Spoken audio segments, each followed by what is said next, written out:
Hi, I'm Chef Tony Matassa with BBQGuys.com. I've been putting my American Muscle Grill through its paces all week long, and today we're going to continue that by making an herb-crusted tri-tip steak. Let's get to it.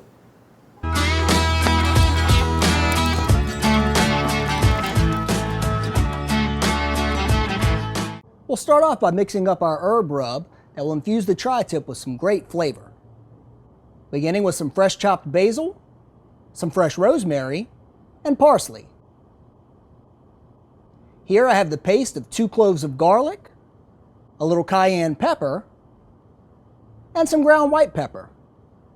Now to bring this all together, pour in a little red wine and some extra virgin olive oil. The tri-tip roast I picked up is about 2 pounds. I'll go ahead and season it with some kosher salt and fresh cracked black pepper. Make sure to season both sides well, and then it's time to coat the tri-tip with some fresh herb mix. We'll let the tri-tip marinate for 2 to 3 hours in the fridge before grilling.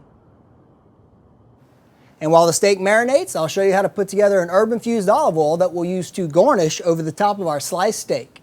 We'll start our infusion off with some freshly chopped parsley. Follow that with some freshly chopped rosemary, a little basil, the paste of a clove of garlic, and season to taste with some kosher salt. Now go ahead and pour in some red wine and finish it off by whisking in some extra virgin olive oil. Now you can set this aside until it's time to serve with your steak. With our tri-tip marinated, it's time to light up the American Muscle Grill. I have 2 of the trays loaded with some charcoal and a little bit of wood chunks to the far left for some fire-grilled flavor. You'll want to leave the other half of your grill empty so that we can finish the tri-tip over indirect heat. Once the grids are good and preheated, it's time to get the initial sear on the tri-tip. This sear should happen pretty quickly over a hot grill. And that flame kiss is going to put a great crust on this steak. After about 2 minutes, I like to crosshatch.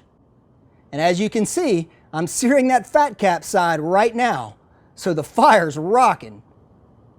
I'll give it about another 2 minutes. It's time to flip the tri-tip and sear off the other side. This is smelling awesome. It's really hard to beat the flavor of meat seared over charcoal. Now for one last crosshatch. I love the sear that these wide AMG grids put on the steak.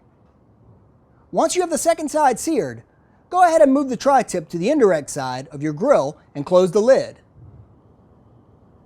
I like mine cooked rare, so I'll just be letting it cook indirect for about 3 minutes. If you like yours more to the medium side of things, just add a few minutes to the indirect side.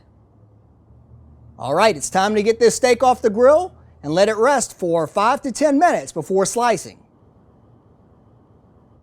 The grain of this tri-tip is running this way, so I'm going to slice this way across the grain to make sure it is as tender as possible.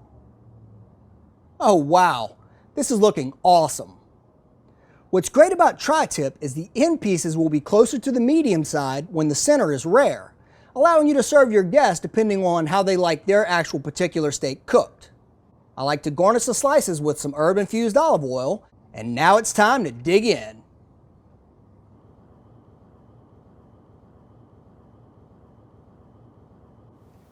Delicious! I love the way rosemary and red wine complement red meat. Thank you for watching today. I truly hope that you'll subscribe to our YouTube channel and check back often. I'm Chef Tony Matassa, and remember, at BBQGuys.com, we smoke the competition.